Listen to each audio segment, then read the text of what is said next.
Taste the Daily.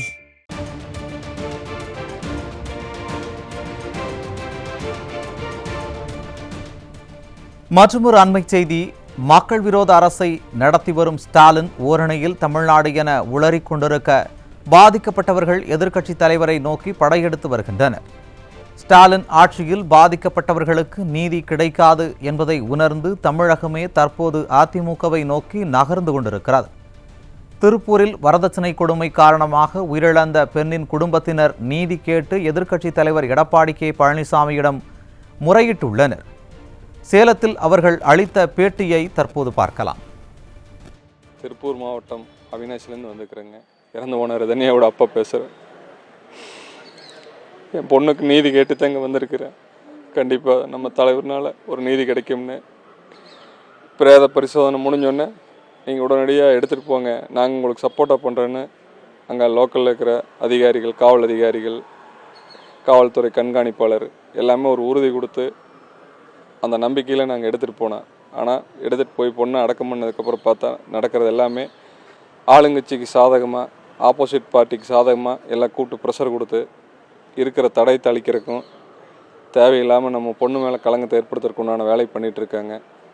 எனக்கு கண்டிப்பாக இவங்க மூலிமா நீதி கிடைக்காதுங்கிறது உறுதியாக தெரியுது. இதை சிபிஐ விசாரணை வரைக்கும் கொண்டு போகணும். நம்ம ஐயா தலையிட்டு இதை எனக்கு அந்த பிள்ளைக்கு நீதி வாங்கி கொடுக்கணும் அப்படின்னு நம்பித்தான் இங்கே வந்திருக்கிறேன். என் பொண்ணுக்கு மட்டும் இல்லை, தமிழ்நாடு முழுக்க இருக்கிற பொண்ணுங்களுக்கு, பொண்ணை பற்றி அப்பாக்களுக்கெல்லாம் இது ஒரு நம்பிக்கை கொடுக்கணும் அப்படின்னு நான் கேட்குறேன். இதன் மூலிமா காவல்துறை அதிகாரிகள் நடவடிக்கை சுத்தமாகவே சரியில்லை. எங்களை அலக்களிக்கிறாங்க. சரியான இதெல்லாம் ஒன்றும் பிரச்சனை இல்லை, பார்த்துக்கலாங்க, நாங்கள் இருக்கிற அந்த செக்ஷன் போகிறோம், இந்த செக்ஷன் போகிறோன்னு வாயில் சொல்கிறாங்க. ஆனால் செயல்பாட்டில் சுத்தமாக ஒர்ஸ்ட்டாக இருக்குது. ஏன்னா அவங்க முழு மனதோடு இருக்காங்க. எங்களுக்கு சாதாரணமாக எதுவும் நடந்துடக்கூடாதுங்கிறதுக்காக ஆப்போசிட் பார்ட்டிக்கு அவங்க முழு சப்போர்ட் பண்ணுறாங்கிறது கண்கூட தெரியுது.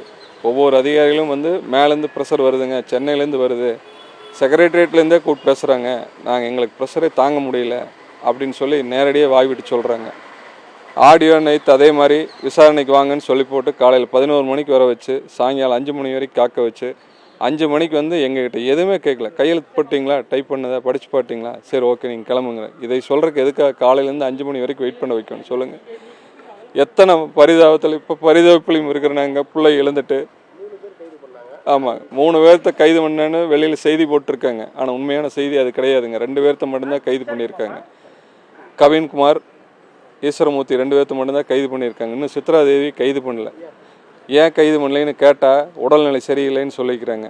உடல்நிலை சரியில்லைனாலும் அதை கோர்ட்டுக்கு இருக்குது, ஜெயிலில் இருக்குது, அங்கே கொண்டு போய் வச்சு என்ன அப்படி, ஏன்னா நல்லா இருந்தவங்களுக்கு எப்படி திடீர்னு ஒரே நாளில் உடல்நிலை சரியில்லாமல் போயிடும், அப்படி கைது பண்ண முடியாத அளவுக்கு. அப்போ இப்போ கேஸை திசை திருப்ப பார்க்குறாங்க. அவங்களுக்கு சாதகமான எல்லா வேலையும் பண்ணிகிட்ருக்காங்க. அதனால் எங்களுக்கு ஆமாம் சிபிஐ விசாரணை வேணும், என் பொண்ணுக்கு நீதி கிடைக்கணும், அது வரைக்கும் விடமாட்டேன் நான். என் பிள்ளையே எல்லாம் விசாரித்தாங்க, நல்ல குடும்பம்னு சொன்னாங்க. நாங்களும் சரி அப்படின்ட்டு ஜாதகம் பார்த்தா பொருத்தம் வந்தது.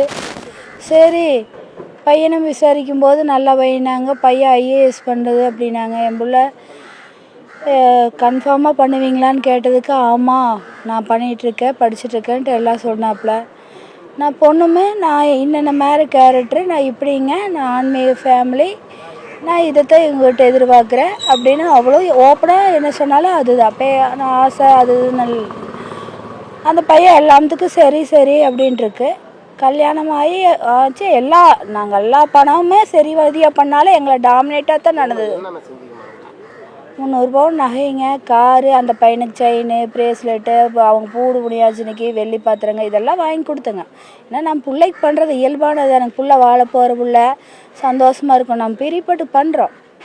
அவங்களுமே அதை மென்ஷன் பண்ணிகிட்டே வாயில் வாரக்கே 500 பவுன் சொன்னீங்களான்ட்டு அந்த ஆளை ஆரம்பத்துலேருந்தே கேட்டுச்சு. அப்புறம் நான் பவுன் கேட்குறவங்களுக்கு பொண்ணு கொடுக்க மாட்டேன், ஆனால் பிள்ளைக்கு நல்லபடியாக பண்ணுவோம் அப்படின்ட்டு இருந்தேன். 300 பவுன் போடுச்சு. பிள்ளை கல்யாணமாகி இப்போன்னு 2.5 மாதம் கூட இல்லை. ஒவ்வொரு நகையாத்தானே போட்டு போனோன்னே பிள்ளைய அத்தனையும் அள்ளிட்டு போகாது இல்லையா?